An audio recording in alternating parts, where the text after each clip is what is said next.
لا، مهما بلغت ذنوبك، مهما بلغت سيئاتك، الله غفور، الله غفار، الله غفور، الله غفار، الله غافر، غافر الذنب وقابل التوب.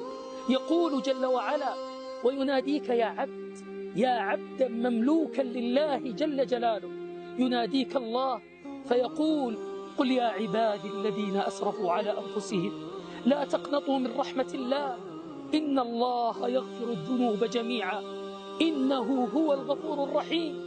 ثم يقول لك، لي ولك وللناس أجمعين، وأنيبوا إلى ربكم وأسلموا له، وأنيبوا إلى ربكم وأسلموا له. ارجع، افتح صفحة جديدة.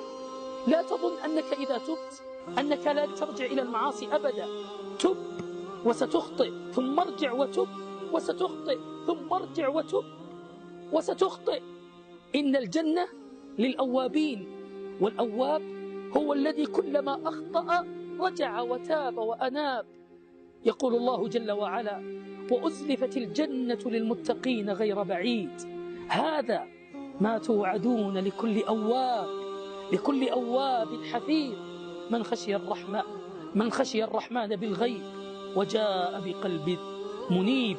في النهاية أقول يا هذا، يا من عدا، يا من عدا ثم اعتدى ثم اقترف ثم انتهى ثم ارعوى ثم انصرف، أبشر أبشر أبشر بقول الله في تنزيله إن ينتهوا يغفر لهم ما قد سلف. اللهم اغفر لنا أجمعين وتب علينا يا رب العالمين وارحمنا برحمتك.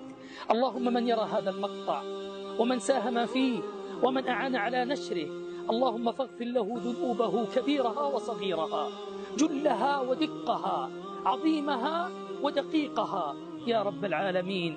اللهم اجعلنا من التائبين واجعلنا من التوابين، وأجب دعوتنا أجمعين وكل من قال آمين. السلام عليكم ورحمة الله وبركاته.